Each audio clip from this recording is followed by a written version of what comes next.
श्रीमद् भागवत शरणार्थियों का भगवान हमेशा करते हैं कल्याण। अनूप ठाकुर जी महाराज।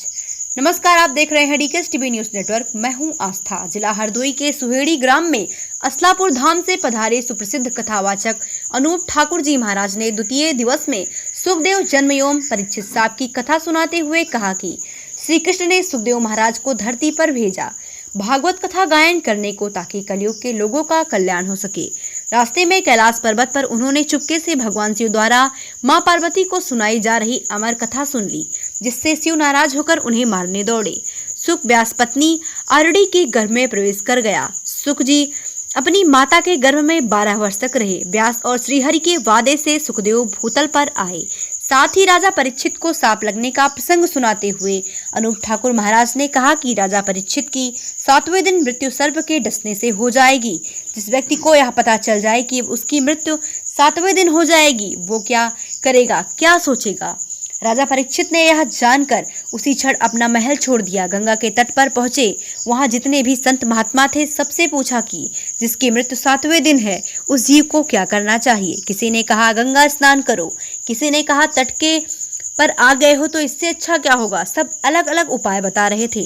तभी वहां भगवान सुखदेव जी पधारे। जब राजा परीक्षित भगवान सुखदेव जी महाराज के सामने पहुंचे तो उनको राजा ने साष्टांग प्रणाम किया। साष्टांग प्रणाम करने से पुण्य की प्राप्ति होती है। सुखदेव जी महाराज तो सबसे बड़े बैरागी व चूड़ामणि हैं। उनसे राजा परीक्षित जी ने प्रश्न किया कि हे गुरुदेव, जो व्यक्ति 7वें दिन मरने वाला हो, उस व्यक्ति को क्या करना चाहिए, किसका स्मरण करना चाहिए और किसका परित्याग करना चाहिए, कृपया कर मुझे बताइए। अब सुखदेव जी ने मुस्कुराते हुए परीक्षित जी से कहा कि हे राजन, ये प्रश्न केवल आपके कल्याण का ही नहीं अपितु संसार के कल्याण का प्रश्न है।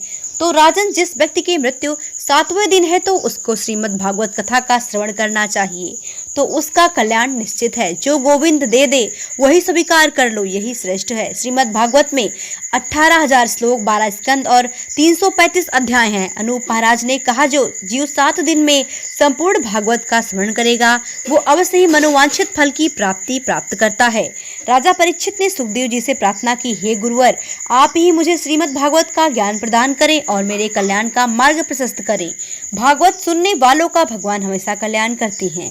भगवान मानव को जन्म देने से पहले कहते हैं ऐसा कर्म करना जिससे दोबारा जन्म न लेना पड़े। भागवत ने कहा है, जो भगवान को प्रिय हो वही करो। हमेशा भगवान से मिलने का उद्देश्य बना लो। जो प्रभु का मार्ग हो उसे अपना लो। इस संसार में जन्म मरण से मुक्ति भगवान का नाम ही दिला सकता है। राजा परीक्षित के कारण भगवत कथा पृथ्वी के लोगों को सुनने का सौभाग्य प्राप्त हुआ।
आयोजक रंजीत सिंह फौजी, सर्वजीत सिंह, दीपू सिंह नटवर, गोविंद समेत बड़ी संख्या में श्रोता मौजूद रहे। हरदोई से श्यामू राजपूत की रिपोर्ट।